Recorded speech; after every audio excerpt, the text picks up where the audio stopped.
10, 9, 8, 7, 6, 5, 4, 3, 2, 1, 0. Hai guys, kita ketemu lagi dan kali ini gue mau ngucapin selamat tahun baru Imlek ya. Lu orang pasti senang banget kan? Karena begitu banyak berkat Tuhan yang diterima oleh kalian gitu ya. Bukan hanya dalam bentuk angpau tetapi berbicara tentang kebaikan Tuhan, maka kita juga jangan lupa itu berbicara tentang pemeliharaan Tuhan dan penyertaan Tuhan di dalam hidupmu. Bayangin teman-teman, tiap tahun berganti sio. Tapi Tuhan kita itu luar biasa. Tuhan kita itu satu, apapun musimnya, apapun sionya gitu ya. Tetapi satu hal yang kita percaya sama-sama, Tuhan kita tidak pernah berubah. Tuhan kita selalu menyertai kita, Tuhan kita selalu mengasihi kita semua. Dan Dia adalah Tuhan yang menjaga kehidupan kita hari lepas hari, tahun demi tahun. Yuk teman-teman, jangan lupa di hari Minggu ini untuk semua pelayan Be With You dan juga pelayan Fidelis, kita kumpul bareng gitu ya, kita mau bikin sedikit kelompok gitu ya, sedikit pemahaman Alkitab sekaligus refresh dan fellowship bersama-sama gitu ya teman-teman ya. Enggak kumpul banyak-banyak, kita bagi di dalam kelompok-kelompok kecil, di dalam ruangan-ruangan tertentu. Jadi teman-teman yang namanya pengurus, pelayan, dan yang ingin melayani, we are very welcome to join with us gitu ya. Teman-teman, yuk kita sama-sama siapkan hati kita sama-sama masuk di dalam doa, teduh, dan mempersiapkan hati kita untuk memuji, menyembah, dan diubahkan oleh kebenaran firman Tuhan.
Happy Chinese New Year. Gimana Bran, kabar lo? Kok kayaknya hari ini lo seneng banget sih? Iya dong, kemarin tuh gue habis makan enak, udah gitu ampau hunting lagi sama keluarga gue. By the way, gue baru nyadar nih, kita semua pakai baju merah loh. Iya ya, Pau gak janjian loh. Iya ya, kita kan sehati gitu loh. By the way, lo udah bersihin rumah lo belum? Udah dong, kan gue mau rumah gue bersih. Kalau lu udah belum? Udah dong, gue kan rajin bersih-bersih gitu loh. Tapi kalau ngomongin soal bersih-bersih ya, gimana sama hati kita? Kalian tahu gak sih, kalau hati kita itu lebih kotor daripada rumah yang setiap hari kita rajin bersihkan? Iya ya, kita dari tadi cuma bikin rumah, makanan, terus ampau, tapi lupa sama hati kita sendiri. Nah iya, bener banget tuh. Kita tuh gak bisa bersihin hati kita sendiri, karena kita adalah manusia yang penuh dengan dosa. Betul banget tuh Chris, karena itu kita perlu dan selalu membutuhkan Tuhan yang bisa membersihkan dan mengubah hati kita seperti hatinya.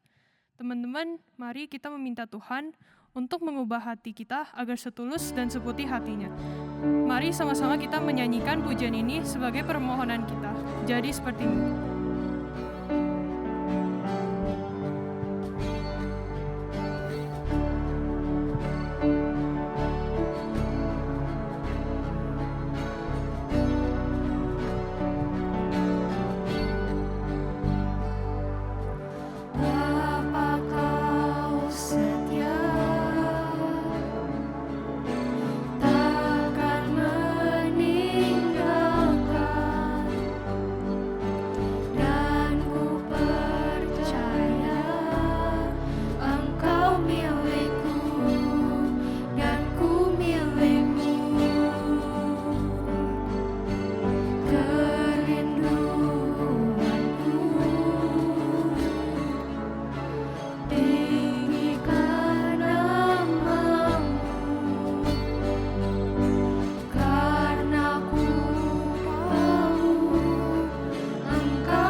Tuhan, hati kami penuh dengan ucapan syukur kalau kami hari ini boleh bersama-sama, kami boleh kembali lagi mengalami akan kasih setia Tuhan, kami boleh kembali lagi menikmati akan kebaikan Tuhan, mohon tangan Tuhan mengubahkan hidup kami supaya kami tidak hidup begitu-begitu saja, kami tidak hidup stagnan tetapi kami hidup untuk diubahkan dan mau mengalami pertumbuhan kerohanian hari demi hari. Tuhan Yesus tolong kami.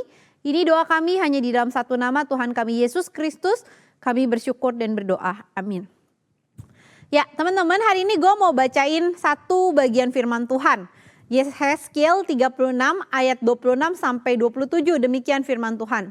Kamu akan kuberikan hati yang baru dan roh yang baru di dalam batinmu. Dan aku akan menjauhkan dari tubuhmu hati yang keras. Dan kuberikan kepadamu hati yang taat. Rohku akan kuberikan diam di dalam batinmu. Dan aku akan membuat kamu hidup menurut segala ketetapanku. Dan tetap berpegang pada peraturan-peraturanku dan melakukannya. Guys, ketika berbicara tentang tahun baru, maka tahun baru Imlek secara khusus ya. Biasanya leluhur gue, maksudnya kakek nenek gue gitu ya. Kakek nenek gue dan ya saudara-saudara yang lebih tua dari gue selalu ngomong gini, tahun baru Imlek itu paling seneng. Kenapa? Karena baju baru dia bilang ya, spray baru gitu ya, keset baru, semuanya harus baru gitu ya. Katanya kita sama-sama menikmati semua yang baru-baru di tahun baru Imlek. Nah menariknya teman-teman, saya juga nggak ngerti kenapa gitu ya, kalau tahun baru masuk ke tahun baru Masehi, keluarga kami biasa-biasa aja. Tapi kalau tahun baru Imlek kayaknya semangat untuk mengganti semua menjadi baru gitu ya. Apapun bisa, kalau bisa dibaruin gitu ya. Teman-teman, itu benar-benar ada gitu ya. Dan rasanya mereka penuh sekali dengan semangat dan sukacita gitu ya. Teman-teman, berbicara tentang baru teman-teman ya. Berbicara tentang sesuatu yang new, dan hari ini kita membahas tema hati yang baru atau new heart. Mari kita sama-sama lihat bahwa ketika kita menjadi orang percaya, ketika kita menjadi anak-anak Tuhan, ketika kita menerima akan kasih dan kemurahan Tuhan, kita mengalami pengorbanan Kristus dan kita berkata, ya aku mau jadi anak Tuhan, aku mau menjadi pengikut Tuhan. Kemudian dikatakan dengan sangat jelas, kita punya hati yang baru gitu ya, hati yang mengalami sebuah kegairahan yang baru. Nah teman-teman, menariknya adalah ketika kita percaya sama Tuhan, ketika kita punya hati yang baru, tentu saja teman-teman, tentu saja kita itu jangan lupa kita masih tinggal di dalam dunia yang penuh dengan dosa dan orang-orang yang belum mengenal Tuhan. Orang-orang yang masih punya semboyan you only live once gitu ya. Kalau kita nggak apa-apa teman-teman semboyannya you only live once. Tapi kita selalu ingat, karena kita hidup cuma sekali, maka hidup ini berbicara tentang kesempatan yang Tuhan berikan. Kesempatan di mana kita harus memaknai kesempatan itu dengan takut dan gentar di hadapan Tuhan. Itu yang kita maknai sebagai anak-anak Tuhan. Tetapi teman-teman, seringkali kita pun terjebak di dalam filsafat, atau kita bilang yel-yel semangat you only live once, sehingga hidup kita juga menjadi hidup yang kemudian secara tidak langsung dipengaruhi dengan semangat seperti ini. Ikuti apa kata hatimu. Teman-teman, menarik ya teman-teman. Ketika kamu berbicara you only live once, sekali lagi teman-teman, mari kita lihat kita memang hidup cuma sekali di dalam dunia ini. Tetapi jangan lupa ketika kita berbicara hidup yang sekali itu, mari kita lihat hidup itu sebagai sebuah kesempatan dari Tuhan. Sebuah kesempatan yang harusnya kita maknai di dalam takut akan Tuhan. Jangan atau usahakan supaya kita tidak terpengaruh oleh paham atau oleh semangat zaman ini yang mengatakan kalau engkau hidup cuma sekali, so ikutin semua kata hatimu. So ikutin apa yang menjadi keinginan atau gairah di dalam hatimu. Toh kita sudah punya hati yang baru bukan? Teman-teman jangan lupa, kita memang punya hati yang baru. Tapi jangan lupa teman-teman, seringkali ada pihak-pihak yang tidak suka kita ikut Tuhan. Ada pihak-pihak yang membenci ketika kita melakukan perubahan-perubahan di dalam hati kita, perubahan-perubahan di dalam hidup kita, dan kita berkata, aku mau taat, aku mau ikut Tuhan Yesus seumur hidupku. Teman-teman, ada orang-orang yang belum mengenal Tuhan yang mungkin sekali menggoyahkan keinginan kita, komitmen kita untuk ikut sama Tuhan. Kemudian secara tidak langsung ketika kita dibilang, setelah lu percaya Tuhan lu jadi aneh ya. Kemudian kita bilang, aduh gue gak mau nih dikatain stranger. Gue gak mau nih dikatain alien. Gue gak mau dikatain aneh. So secara tidak langsung kita kemudian mengendorkan semangat kita untuk ikut Tuhan. Dan kemudian kita mungkin berpaling. Teman-teman, jangan pernah lupa. Kita masih hidup di dalam dunia yang sudah jatuh ke dalam dosa. Dan di antara orang-orang yang mungkin sekali belum pernah mengenal akan kasih Tuhan. Dan panggilan hidup kita bukan ikut-ikutan mereka. Panggilan kita adalah menjadi anak Tuhan yang memancarkan akan kemuliaan Tuhan. Yang seharusnya membawa mereka kenal kepada Tuhan. Teman-teman jangan pernah lupa Tuhan Yesus di dalam Matius 6 ayat 21 pernah berkata seperti ini. Karena di mana hatimu berada, di situ juga, di mana hartamu berada, di situ juga hatimu berada. Sekali lagi, karena di mana hartamu berada, di situ juga hatimu berada. Teman-teman berbicara hati, seringkali kita jangan lupa hati kita seringkali condong kepada apa yang kita inginkan, apa yang ditawarkan oleh dunia ini. Sehingga jelas sekali Tuhan Yesus di dalam Matius 22 ayat 37 menegaskan, mengajak, mendorong kepada kita untuk berbicara, kasihilah Tuhan Allahmu dengan segenap hatimu dan dengan segenap jiwamu dan dengan segenap akal budimu.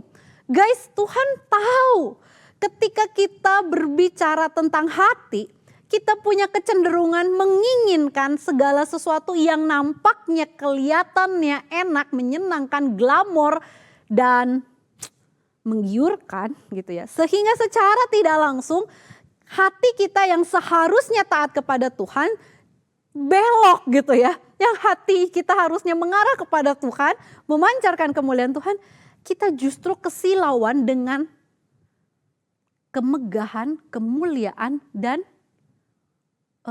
harga-harga yang ditawarkan oleh dunia ini gitu ya. Kenikmatan yang ditawarkan oleh dunia ini. Teman-teman, Tuhan memperingatkan, hati-hati dengan hatimu. Jangan kamu pikir ketika kamu sudah hidup di dalam tahun yang baru, kita punya semangat yang baru, kita punya gairah yang baru untuk Tuhan. Jangan pikir itu akan terus bertahan dengan kekuatan kita gitu ya. Teman-teman jangan lupa kita tetap membutuhkan pertolongan dari Tuhan. Karena kalau kita bertahan sendiri kita gak akan kuat. Kita membutuhkan kasih Tuhan dan bersyukurnya Tuhan yang Immanuel itu adalah Tuhan yang menyertai kita. Tuhan yang Immanuel itu mau menolong kita melalui apa? Kebenaran firman Tuhan. So ketika kita punya hati yang baru, teman-teman, gue ajak kita kembali punya semangat untuk membaca kebenaran firman Tuhan. Kita punya semangat untuk apa? Untuk mau melakukan kehendak Tuhan di dalam kehidupan kita. Kita punya semangat bukan lagi ikut-ikutan apa yang ditawarkan oleh dunia ini.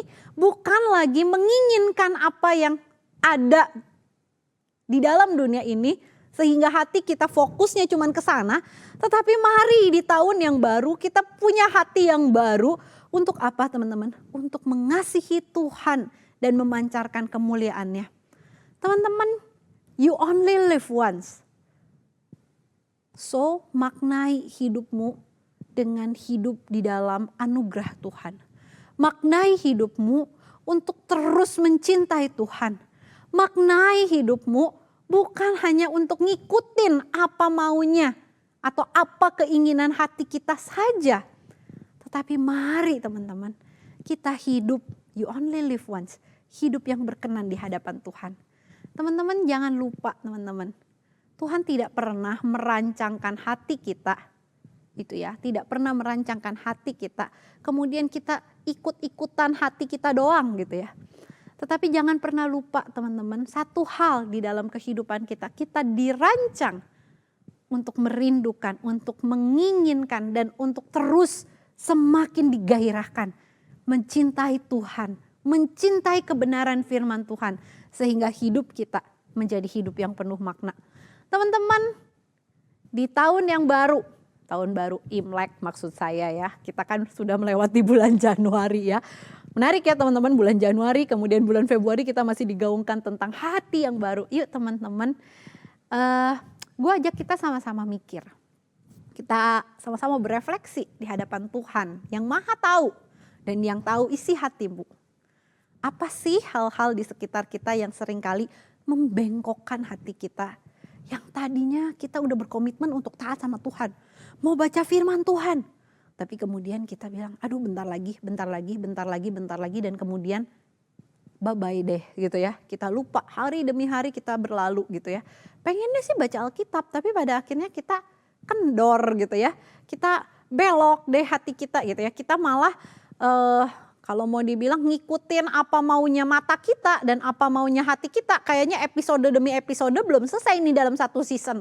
Aduh lama banget nih saya nonton gitu ya. Mungkin loh teman-teman, mungkin hal itu. Atau mungkin teman-teman kita main game. Level demi level yang membuat kita terus menerus ada terpaku di dalam games tersebut. Dan akhirnya kita lupa bahwa sebenarnya hidup kita itu you only live once. Dan kita mengabaikan atau kita memakai kesempatan yang Tuhan berikan hanya untuk memuaskan ego kita. Yuk teman-teman refleksikan.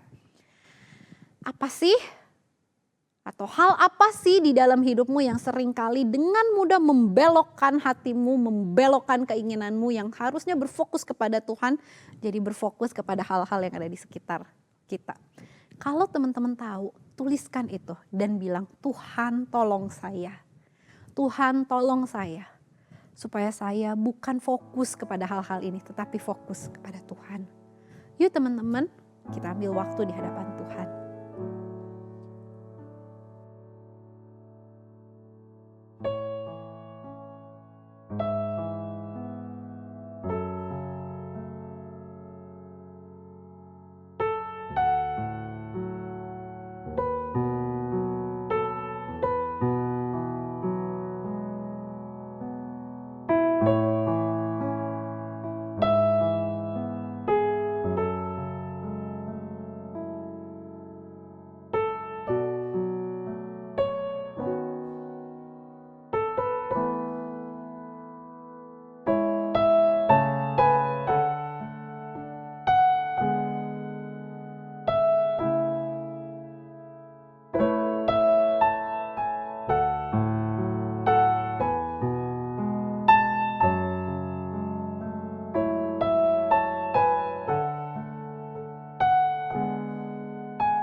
Tuhan, kami mohon tangan Tuhan sendiri yang akan menolong dan memampukan kami untuk kami hidup, mengasihi Tuhan, hidup untuk menyenangkan hati Tuhan.